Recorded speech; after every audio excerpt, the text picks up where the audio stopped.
Coach, good to have a little bit more of time this week to prepare for the weekend. I know the kids have finals too. Mm-hmm.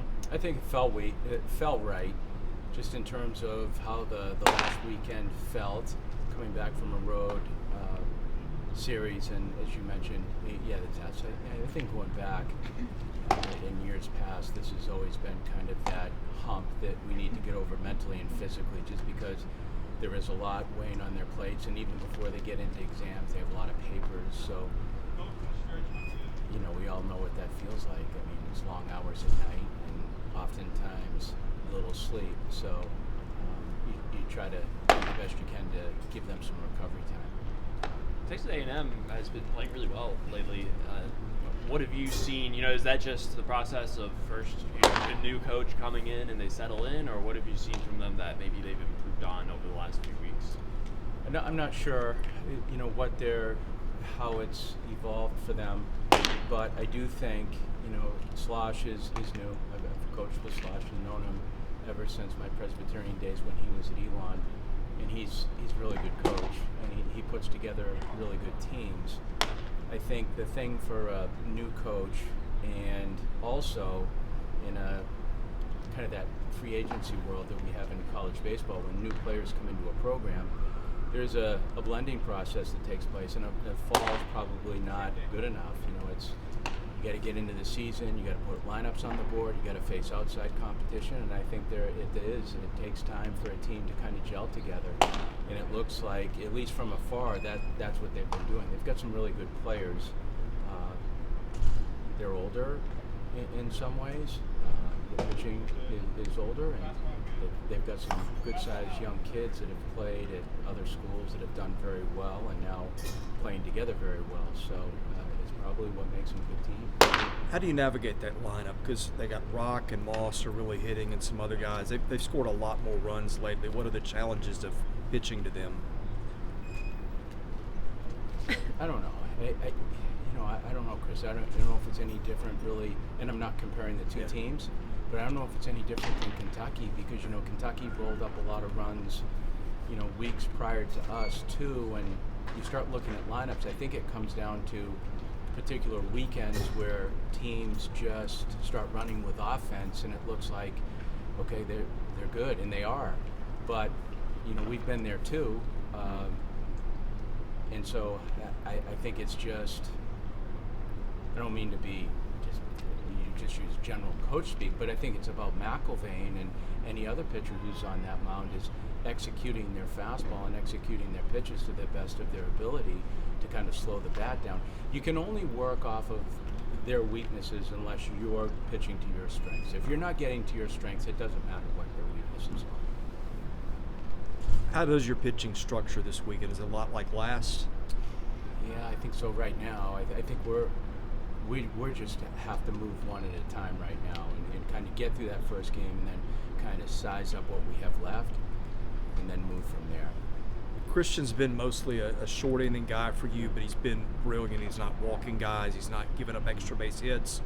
I know you've only got so many innings, but do you look at stretching him out into 3, 4, 5, 6 innings at some point? Yeah, certainly wouldn't rule that out. I think that's what we wanted to accomplish at the beginning of the year, but we wanted to do it in the dose that he's been getting. And you raise a good point. I think it's a kid that we've continually built up, and he's handled that build-up pretty well too. I think with Christian, the thing that you can't forget is he's still 18.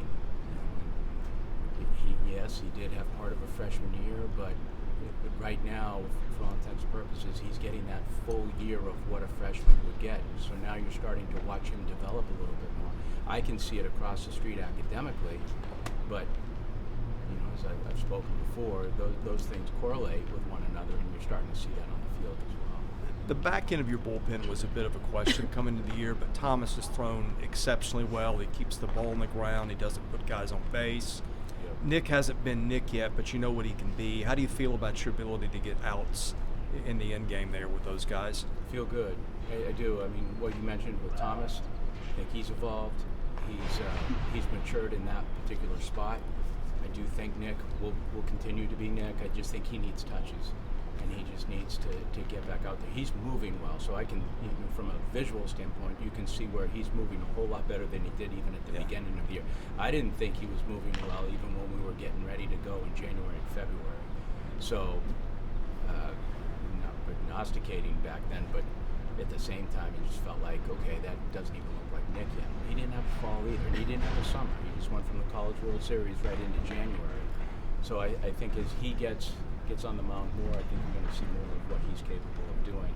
And then, as you mentioned with Thomas has been a nice piece for us. He's kind of that silver bullet guy. It seems like Carter Young just continues to make incredible plays. I know it's nothing probably surprising for you, but just how valuable is that, having him defensively being able to do things like that? Yeah, I think when you start putting run value on defense, then you start looking at him and say, how many runs a weekend is he saving you? And we showed some video yesterday, and we're talking about our defense, from outfield defense and infield defense, and how many runs, RBI defensive runs we saved. And I think Carter leads that because he's making some really good plays, some high-level plays, some high-skill plays, some balls that hit over the mound that typically fall in and they're base hits, and he's converting them barehanded to first base. That's a very difficult play because you can't train those too often. And then you go a step further and you go that second round of defense out in the outfield. Well, Bradfield took away 3. Calvin Hewitt took away 2. Calvin Hewitt took away another 2 on a ball that was kind of a very difficult ball that he had to turn and then come in and dive for. So I think defensively, and I'm leaving other guys out, but they're all in the mix there. We're doing a good job of defending and just keeping teams down.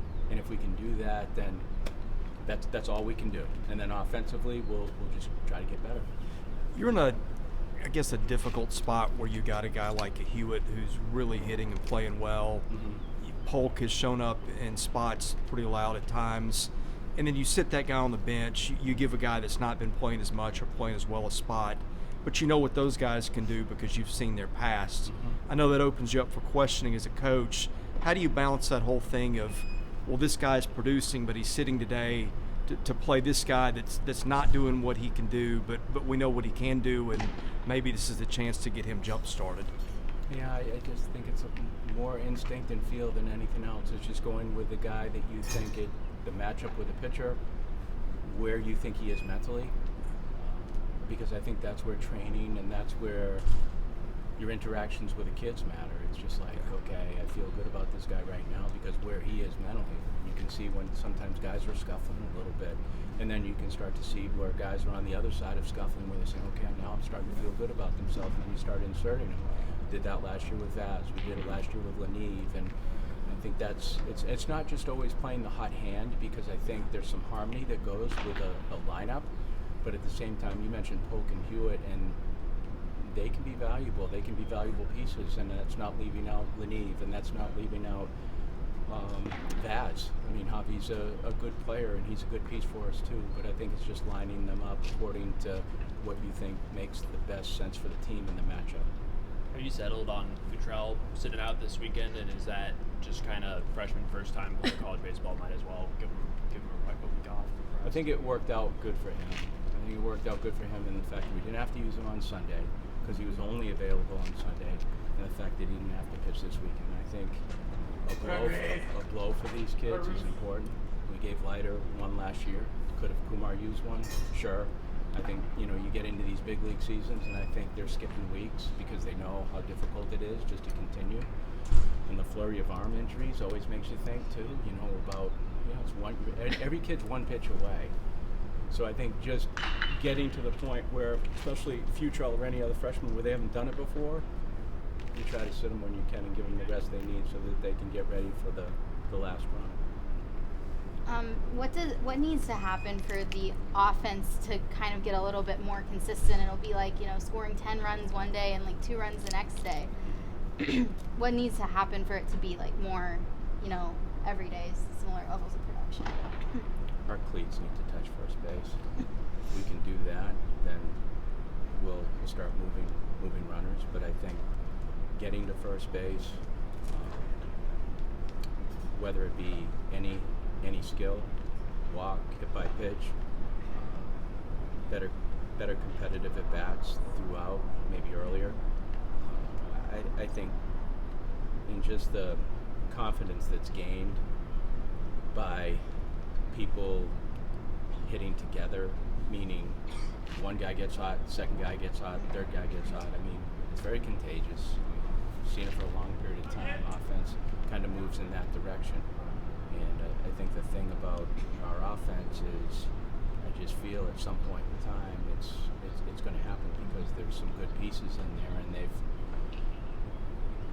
they've been good at certain periods of the year, but to get it moving in the same direction, sometimes it just takes a little bit of time, and it takes more experiences, and we're getting there.